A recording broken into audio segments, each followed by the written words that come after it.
Students, आज के video में मैं आप लोगों को एक्सप्लेन करूंगा दैट इज एक्सेलरेशन के बारे में। ठीक है, हम लोग क्लास 9 साइंस का चैप्टर 8 कर रहे थे। दैट इज आज का वीडियो लेक्चर नंबर 5 है। इसके पिछले वीडियो में दैट इज लेक्चर 1 से लेकर लेक्चर 4 तक मैंने आप लोगों को एक्सप्लेन किया था दैट इज मोशन क्या होता है विथ एग्जाम्पल, और हम लोग टाइप्स ऑफ मोशन के बारे में देखे। इसी के साथ साथ अभी तक हम लोग दैट इज लेक्चर 2 और लेक्चर 3 और 4 में मैंने आप लोगों को ये भी एक्सप्लेन किया था कि वेलोसिटी क्या होता है, एवरेज वेलोसिटी क्या होता है, स्पीड क्या होता है और एवरेज स्पीड क्या होता है। ठीक है, और उन दोनों का डिफरेंस के बारे में भी बताया था मैंने, that is difference between speed and velocity. ठीक है, तो अगर आपको वो सारा कंसेप्ट अच्छे से सीखना है तो आप लोग उसको मेरे यूट्यूब चैनल में देख सकते हो। ठीक है, उसको मैंने अपने यूट्यूब चैनल में एज ए प्लेलिस्ट अपलोड कर दिया। इसी के साथ साथ हम लोग क्लास 9 साइंस का दैट इज चैप्टर 1, चैप्टर 2 और चैप्टर 3 मैंने आप लोग को हर एक टॉपिक एक्सप्लेन कर दिया।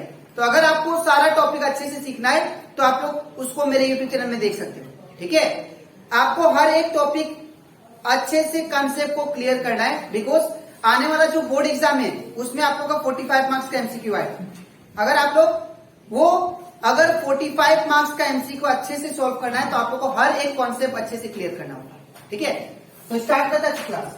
यहाँ पे हम लोग सबसे पहले पढ़ेंगे एक्सेलरेशन के बारे में और उसके बाद पढ़ेंगे हम लोग इक्वेशन ऑफ मोशन के बारे में। ठीक है, तो यहाँ पे सबसे पहला सवाल ये है कि एक्सेलरेशन होता क्या है। एक्सेलरेशन मतलब होता है कि अगर कोई भी ऑब्जेक्ट अपना स्पीड को या वेलोसिटी को चेंज करता है विथ रेस्पेक्ट टू टाइम, उसको बोलते हैं एक्सेलरेशन। एग्जाम्पल, अगर कोई बॉडी 40 किलोमीटर पर आवर से जा रहा है और फट से क्या किया, वो अपने स्पीड को इंक्रीज कर दिया, वो 60 किलोमीटर पर आवर से चलने लगा। ठीक है, तो दैट जो चेंजेस है वेलोसिटी में उसको हम लोग क्या बोलेंगे, दैट इज एक्सेलरेशन। ठीक है, कोई भी बॉडी अगर अपना स्पीड को चेंज करता है विथ रेस्पेक्ट टू टाइम उसको हम लोग क्या बोलते हैं, एक्सेलरेशन। इसका बेस्ट एग्जांपल है एक्सेलरेटर। आप लोग गाड़ी में एक्सेलरेटर देखे होंगे। एक्सेलरेटर का काम क्या होता है कि स्पीड को कम ज्यादा करना। ठीक है ना, वो स्पीड को कमाना और बढ़ाना विथ रेस्पेक्ट टू टाइम। तो वो जो एक्सेलरेटर नाम इसलिए पड़ा बिकॉज वो एक्सेलरेशन कॉज करता है। ठीक है, वो क्या करता है, स्पीड को कमाता है बढ़ाता है, इसीलिए नाम उसका क्या पड़ा, एक्सेलरेटर। ठीक है, इसलिए एक्सेलरेशन का भी कंसेप्ट सेम है कि अगर कोई भी बॉडी अपना स्पीड को चेंज करता है दैट मीन्स इंक्रीज करता है या डिक्रीज करता है, उस चीज को हम लोग क्या बोलेंगे, दैट इज एक्सेलरेशन। ठीक है, अब हम लोग पढ़ते हैं इसका फॉर्मूला के बारे में। फॉर्मूला एक्सेलरेशन का होता है that is change in velocity divide by time taken. Object ने कितना अपना वेलोसिटी को, कितना अपना स्पीड को चेंज किया विथ रेस्पेक्ट टू टाइम, वो क्या होगा आपका एक्सेलरेशन का फॉर्मूला। ठीक है, यहाँ पे इसका शॉर्ट फॉर्म दिया है। एक्सेलरेशन को हम लोग ए से डिनोट करते हैं, स्मॉल ए से। ठीक है, एक्सेलरेशन को हम लोग स्मॉल ए से डिनोट करते हैं। ए इक्वल टू क्या लिखा है, that is change in velocity. Change in velocity का मतलब होता है final velocity minus initial velocity. Final velocity minus initial velocity divided by time. तो यहाँ पे देखिए, यहाँ पे भी क्या है, final velocity of the object, initial velocity of the object. ठीक है, सपोज यहाँ पे ए पॉइंट पे एक ऑब्जेक्ट है और एक बी पॉइंट पे है, फिर ये सी पॉइंट पे है। तो मान लीजिए यहां से यहां तक जो रफ्तार था ऑब्जेक्ट का, एक पॉइंट से स्टार्ट किया। ठीक है, एक पॉइंट से एक ऑब्जेक्ट सपोज स्टार्ट हुआ और पी पॉइंट तक गया। ठीक है, तो ए से पी तक का जो रफ्तार था उसका वो 40 मीटर था पर सेकेंड, मतलब एक सेकेंड में 40 मीटर गया। लेकिन सडनली क्या किया, वो अपना एक्सेलरेटर को इंक्रीज कर दिया। ठीक है, तो ये जब पी से लेके सी तक गया ना, तो ये डिस्टेंस कितना कवर किया, सपोज 50 मीटर पर सेकेंड, मतलब एक सेकेंड में 50 मीटर चल रहा था। ठीक है, ये ऐसे आप लोग एज्यूम करो सपोज। ठीक है, तो यहाँ पे देखिए, यहाँ पे चेंजेस हुआ कि नहीं, यहाँ पे स्पीड में चेंजेस हुआ विथ रेस्पेक्ट टू टाइम, इसी को हम लोग क्या बोलते हैं, दैट इज एक्सेलरेशन। ठीक है, अब हम लोग बात करते हैं इसका असाइनमेंट। हर चीज को मेजर करने के लिए क्या था, हर चीज को मेजर करने के लिए क्या होता है, उसका यूनिट होता है। ठीक है, जैसे कि लेंथ को, लंबाई को मेजर करने के लिए क्या होता है, metre. In the same way distance को मेजर करने के लिए भी मीटर था, ठीक है ना। इन द सेम वे कोई भी अगर लिक्विड क्वांटिटी को मेजर करते लीटर होता है उसका, ठीक है। इन द सेम वे एक्सेलरेशन को मेजर करने के लिए क्या है, दैट इज ये यूनिट मीटर पर सेकेंड स्क्वायर। और ये यूनिट को आप लोग का एनसीईआरटी बुक में कहीं कहीं ऐसे भी लिखा होगा, तो डोंट बी कंफ्यूज, ये क्या है, दोनों सेम, ठीक है। अब बात करते हैं लोग नेगेटिव एक्सेलरेशन क्या होता है। नेगेटिव एक्सेलरेशन मतलब होता है कि अगर कोई बॉडी सपोज कीजिए 40 किलोमीटर पर आवर रफ्तार से चल रहा था, वो सडनली क्या किया, अचानक से ब्रेक मार दिया, और ब्रेक मारने के बाद वो अपने स्पीड को डिक्रीज कर दिया, ठीक है ना, 20 किलोमीटर पर आवर कर दिया। तो यहाँ पे जो डिक्रीमेंट है, यहाँ पे जो स्पीड का या वेलोसिटी का डिक्रीमेंट है, उसको हम लोग क्या बोलते हैं, दैट इज नेगेटिव एक्सेलरेशन, ठीक है। नेगेटिव एक्सेलरेशन का मतलब अगर आप लोग क्या करो, एक्सेलरेशन को कम कर दो, तो एक्सेलरेशन को जब डिक्रीज कर देते हैं, उस एक्सेलरेशन का नाम होता है दैट इज नेगेटिव एक्सेलरेशन। और इसका दूसरा भी नाम होता है, दैट इज रिटार्डेशन और रिटार्डेशन,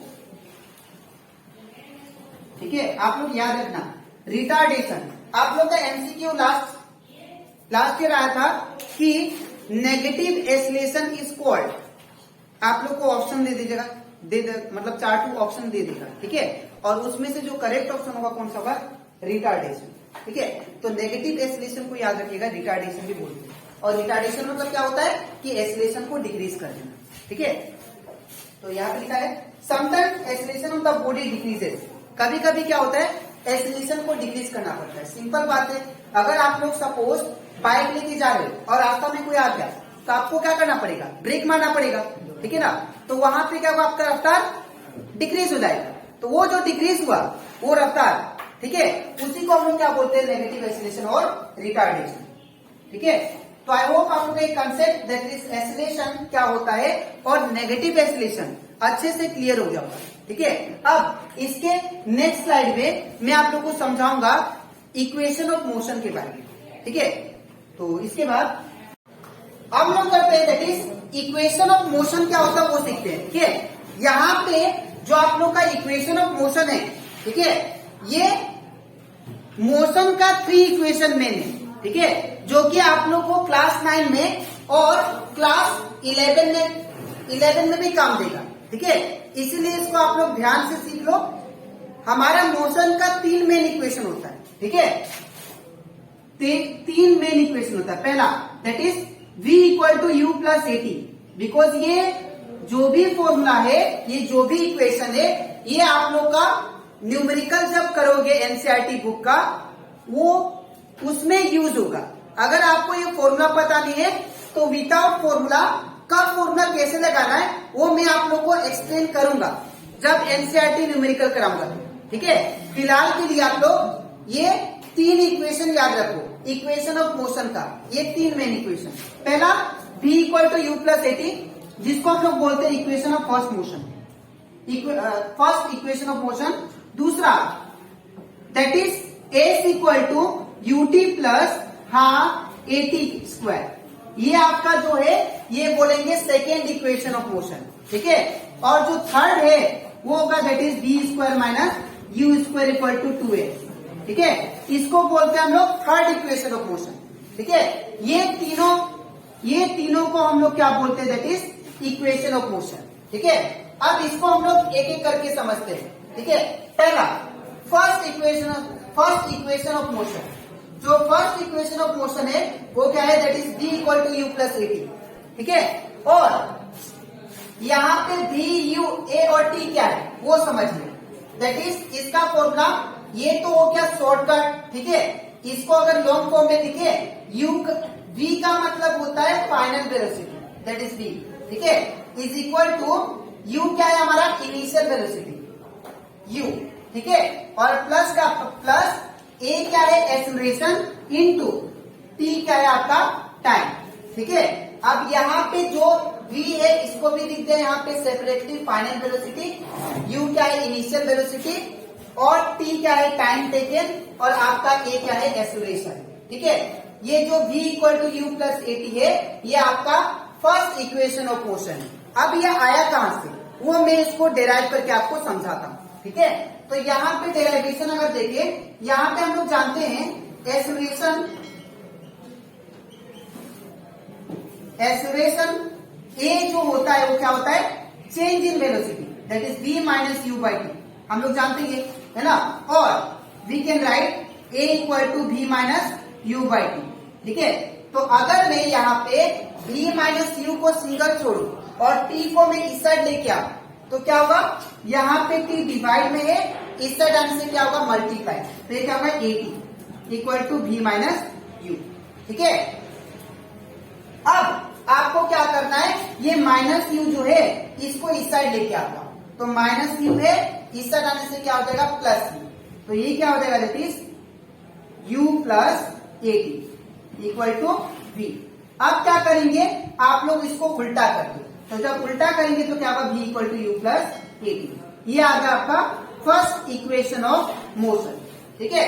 तो आप लोग फर्स्ट इक्वेशन ऑफ मोशन याद रखना, that is v equal to u plus at. अब यहाँ पे v क्या है, v क्या है आप लोग का that is final velocity, u क्या है initial velocity of an object, a क्या है एक्सेलरेशन ऑफ द ऑब्जेक्ट, और t क्या है आपका टाइम टेकन, ठीक है।